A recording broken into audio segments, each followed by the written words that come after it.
Hello everybody, my name is Luis Herrera, aka Luis Guayaba. I'm the executive chef and partner at Ensenada restaurant in Brooklyn. Today we're gonna be making fish tacos. We're gonna make them just like we do it at the restaurant. We are a very Baja inspired restaurant, so Pacific coast of Mexico. We basically have 5 components. We have the tortilla, mayo, chipotle mayo in this case, the fried fish with a very light batter, and then we got just the garnishes. We got a little bit of coleslaw, and then the sauce on the side of your choosing. In this case, we're gonna make a salsa verde cruda. So we're gonna start by portioning the fish. We use cod at the restaurant. This is cod as well, but you honestly can use any like flaky white fish that you can get your hands on. We're gonna make portions of about 50 grams. Try to do it as even as possible. Maybe the size of your index finger, a little smaller. 1 portion there. Try to waste the least amount of fish possible. You don't want it too thick, because then, or too long like this, because then it's gonna like stick out of the tortilla. And you don't want it too thick, because then it's gonna take too long to cook. I'm gonna put this back in the fridge. All right, so now we're up to do the tortillas. Key part of a good fish taco, any taco whatsoever, that's the base for everything. We got a purple masa here. Corn's being nixtamalized, which means it's being cooked in calcium hydroxide, a basic medium that basically peels the corn, makes it more digestible, more nutritious. It's got a very specific flavor as well. If you're at home, you can get your hands on this kind of masa. You can use maseca, which basically you can mix it with water, a little salt, and you're good to go, and it's perfectly fine. So what we're gonna do, this masa is already ready to go. We're gonna do 20-gram balls for the size of tacos we're looking for how we portion the fish. You can go as big as you want. You can make a burrito with this if you want. So you don't need to get them perfect, because you're gonna like smash them in the tortilla press anyways, but try to get the weight as even as possible, so you get even tortillas. I wanna do a shout out to our girl Marta at the restaurant, because she makes like 600-700 of these every night. I love flour tortillas, honestly, but because of her research, all in Baja, as far as I know, they make it with corn. Flour tortillas is more like a northern Mexican thing, you know? And I think people incorporated that into fish tacos because it's more of a Tex-Mex kind of thing. Like traditionally, I think this is the way to do it. Next thing you need to do is have your pan, medium-high heat, a little oil. So tortilla press, very important. You need to have a garbage bag, plastic wrap or whatever inside so it doesn't stick. Put it in the middle. You're gonna put this on top, and then you're gonna press. Tortilla, take it out of here with your hand, put it in. Once you can like move it, you flip it right away. 10-15 seconds, it's really quick.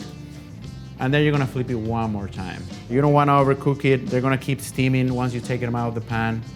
Ideally, once you flip it the 3rd time, tortillas should blow up and steam on the inside. And in Mexico, they say that when you manage to accomplish that, then you're ready to get married and have a family. That is the indicator. Next up, we're gonna work on our coleslaw. It's the garnish on top of the fish. Basically, we work with green cabbage, red cabbage, and a little bit of carrots. We're just gonna peel it. Basically, what we want is a very thin julienne. Thin slices first, and then with your knife you're gonna do very, very, very thin julienne.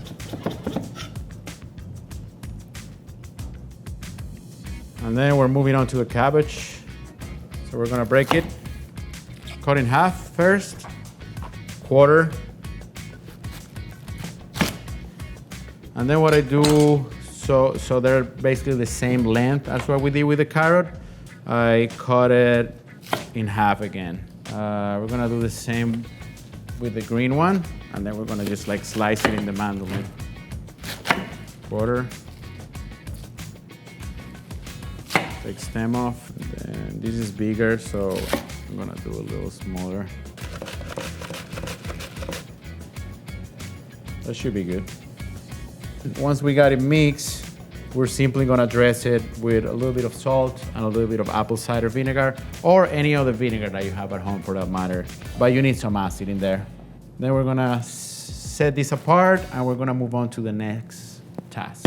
Next step, we're gonna make the batter for the fish. This is a batter that I kind of like developed doing a lot of R&D, trying to come up with a gluten-free recipe. So we're gonna like mix all of our powders in the bowl. Rice flour, gluten-free flour, potato starch, baking powder, cayenne pepper, black pepper, garlic powder, smoked paprika, and, or Mexican oregano that I'm gonna crush a little bit smaller. We're gonna mix the powders, and then we're gonna start to add our liquid. For the liquid components, we have seltzer water, sparkling water, such as Topo Chico, but any seltzer water works. We're gonna use about 20 ounces for this recipe. You don't want it too thick, but you don't want it too loose either. And then you gotta leave a little bit of room for the next liquid, which is gonna be hard liquor, like such as tequila, mezcal. In this case, we're using vodka. We use mezcal at the restaurant because we have a lot, but any like clear hard liquor that you have at home will work. When you add these, once the batter touches the fryer, the evaporation is quicker, so you get a crispier batter. It's probably like quarter of a cup, half a cup. So here we go, we have our batter. And then we're gonna finish with a little bit of agave, probably like a tablespoon, because that's gonna give it like a nice golden brown color.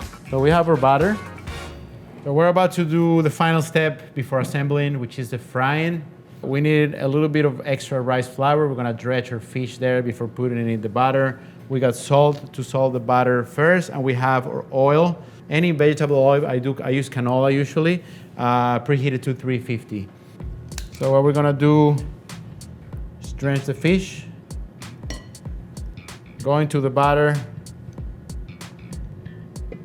going into the fryer. I like to hold it for about like 10 seconds. So it like starts like, you know, like getting fried and it doesn't like stick to the bottom.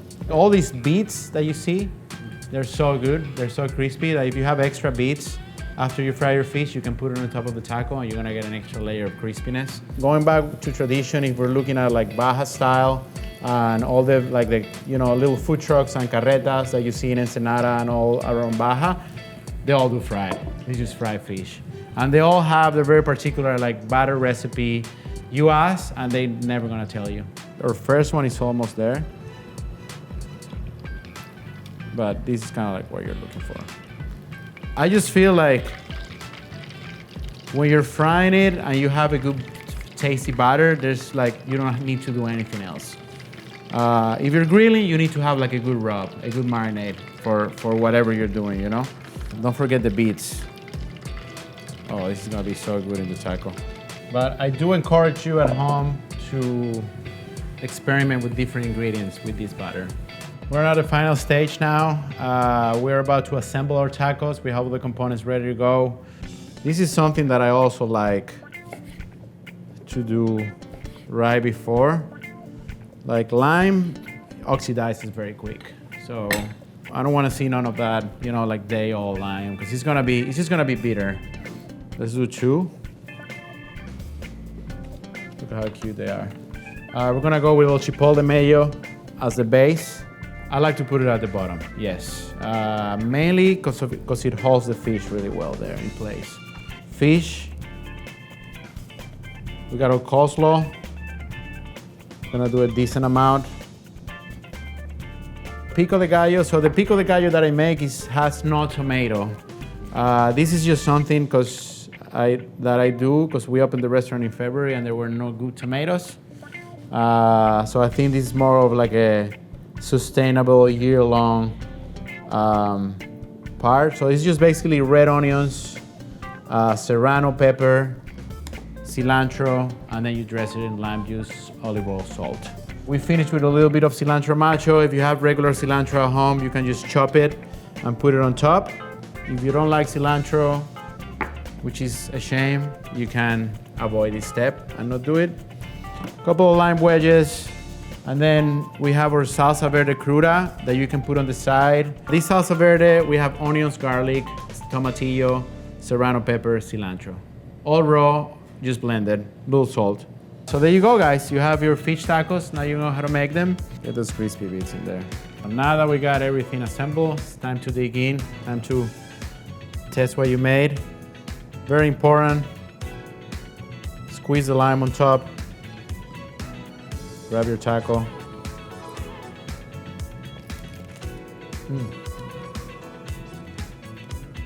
The salsa verde is so good with it. Then it starts kind of like to fall apart and it gets messy, but it's fine.